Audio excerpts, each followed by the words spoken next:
G'day guys, it's Sammy here from Australian Property Scout. And if you're wise, Wednesdays and your hot tip of the week. For this week's hot tip, we're actually going through a bit of a market update, guys. I know it's been a little bit since I've done any of these, and there's been a lot happening out there in the market. So I thought I'd just give my 2 cents on what I'm seeing going on out there and kind of what we're witnessing in the market as well.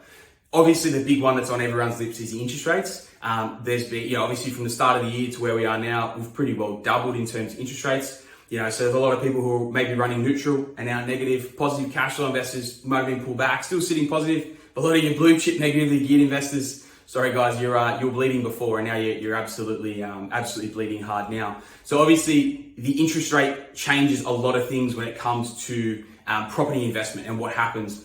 When interest rates are low, a lot of people have confidence. It's a lot easier to hold property. It's a lot easier to get your higher cash flows from it. And then as they go up, it becomes a bit harder. And we're kind of getting back to more longer term averages where interest rates just sit around those 5%. In my opinion, guys, we're going to peak higher than that. We already are pretty well higher than that for most investment loans as well, especially on the interest only perspective. I think we are going to be peaking higher than that. We're probably going to be going into the sixes. But my honest opinion on it is that they're doing it to curb inflation, right? We're all pretty aware of that. They're doing it to curb inflation. Inflation's run away a little bit, which has been great for price growth. And we've also seen really good rental growth as well. But that's why they're jacking the rates to try and pull a bit of those numbers back from the inflation side.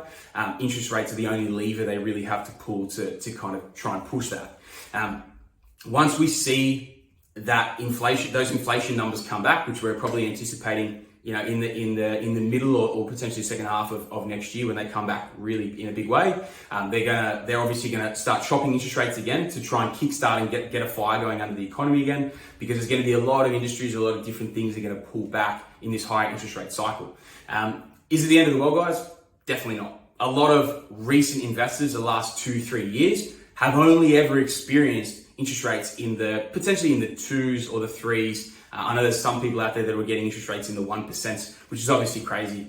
When I bought my first property back in 2009, my interest rate was 7.09%. So we're getting back to those longer term averages, and I think we're going to end up back around about that 5%, probably sometime in and around 2024. So it could be somewhere in and around that. I'm hoping it gets a little bit under it. A nice little bit of cash flow keeps pumping as well. But in terms of interest rates, guys, that's where I'm kind of seeing. The big thing that goes with that as well, though, is a lot of the time we will also see a yield increase. So rents almost always climb when they jack rates. A lot of the time we see those those rents climb as well, kind of in line with it. That's going to make your yields a bit higher, even though your cash flows won't seem better or they won't feel that much better. A lot of the time that's coming through, and that's going to help insulate a lot of people against it. So, if you were running positive before interest rates started doing their run, you've probably already found, or you're finding, or you will the next time you go for a release, you're going to be able to bump your rents. This is a time to be really prudent with this, guys, and make sure we're pushing to get fair market rents, pushing for those top dollars. Obviously, you've got a great tenant. Don't push too hard. Keep it that tad on the market. But you've got to insulate yourself against this, guys, and that's your greatest lever. A lot of our clients have been seeing $50, $80, $100 a week increase from 12 months ago to where they are now. You're going to see that great, that yield lift as well, and that actual rental dollar amount lift. And then as they pull those rates back let's say 12-ish start months, they start chopping them back a bit, you're going to be able to benefit from that as well. So, be aware, guys, it is always a little bit of short-term, pain when they do these things. They go hard and they jack them big, but they will chop them back. It'll come back to a nice balanced sort of number that we're used to over the longer term. In terms of markets, it's very, very much a mixed bag at the moment, guys. So, your big markets like your Sydney and your Melbourne, especially those markets that kind of doubled in that 2013 to 2017 period, they never really should have had another growth. When you look at affordability levels, they were already quite maxed with that. Dropping the interest rates increased the affordability. Now rising interest rates so much, they're dropping the affordability again, which is going to cause some massive hurt in some of these more prestige blue chip markets. And even just Sydney as a whole and Melbourne as a whole, a lot of those markets are going to see correction and contraction because of that. Even some of the other markets that did quite well off the back of COVID. I know Southeast Queensland's going through a little bit of hurt at the moment, but a lot of those markets that hadn't seen big booms in the 2010s, they're probably going to plateau out over the next 6 to 12 months. And as they chop those interest rates back, they're going to start I believe they're going to start a nice steady incline again moving forward. Those that have the right parameters, the right infrastructure spends, the right data and everything that's kind of pushing them, the right things behind them, they're going to keep pushing those markets forward. And there are plenty of those markets.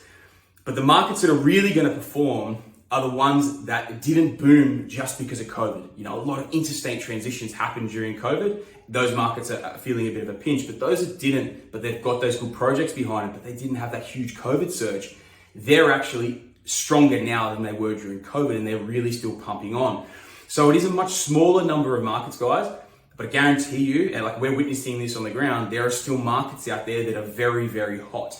And over the next 12 months, they're the markets that I believe are 100% going to outperform the averages overall. A lot of other markets are in decline, steady decline. Sydney's up around about 10% of a decline from where we are now to this time last year. There's a lot of those markets that will probably have another 10, potentially 15% to go over the next 12 months. You've got to be looking for those markets that still have a lot of growth there. And the easiest thing to look for as well is that affordability.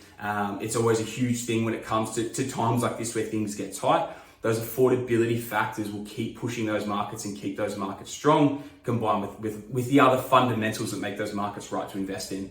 So I'm getting a lot of questions out there, guys. Like, is it still the right time to invest? Should we hold off? Same thing at the start of COVID, same thing in 2020, same thing in election in 2019, where people were holding off because they were waiting to see what happened. There's a lot of people holding off.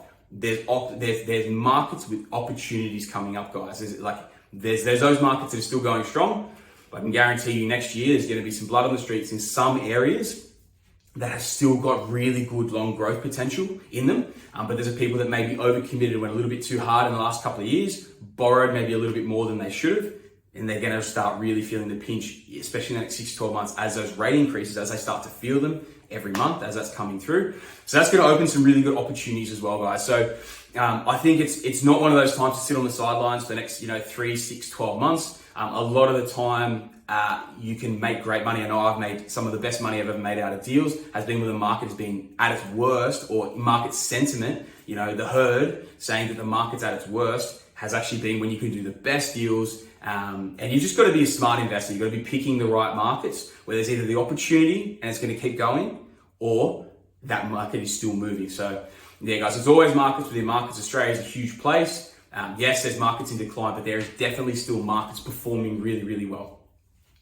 The other big thing that ties in with that is a big stock shortage in those quality areas. So, when we're seeing those stock shortage, and it's actually crazy, to give you guys a bit of a perspective, a city, I'm not normally one to go too much into cities or suburbs or anything like that, but if you look at a city like Perth right now, a lot of people bagged Perth for a very, very long time. We've been very active in there for over 18 months now. It is at the tightest level of stock that it has been since when the last boom was around 2006, 2007. Numbers of stock have literally almost halved since the start of this year. Like what's coming on each month has literally halved from where we were even at the start of this year.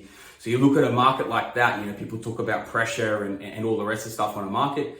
That is a market that is a pressure cooker ready to go, and it is going. It is moving really well. That's just one of those markets. There's plenty of others out there as well, and Perth's a big city as well. So again, you need to be finite in that market and make sure you're picking the right councils within that market to buy into as well. There are some councils over there as well, guys, to be wary of, because they have gone past where we believe is a good time to still buy, but there's definitely still plenty of options there for very, very good buying opportunities.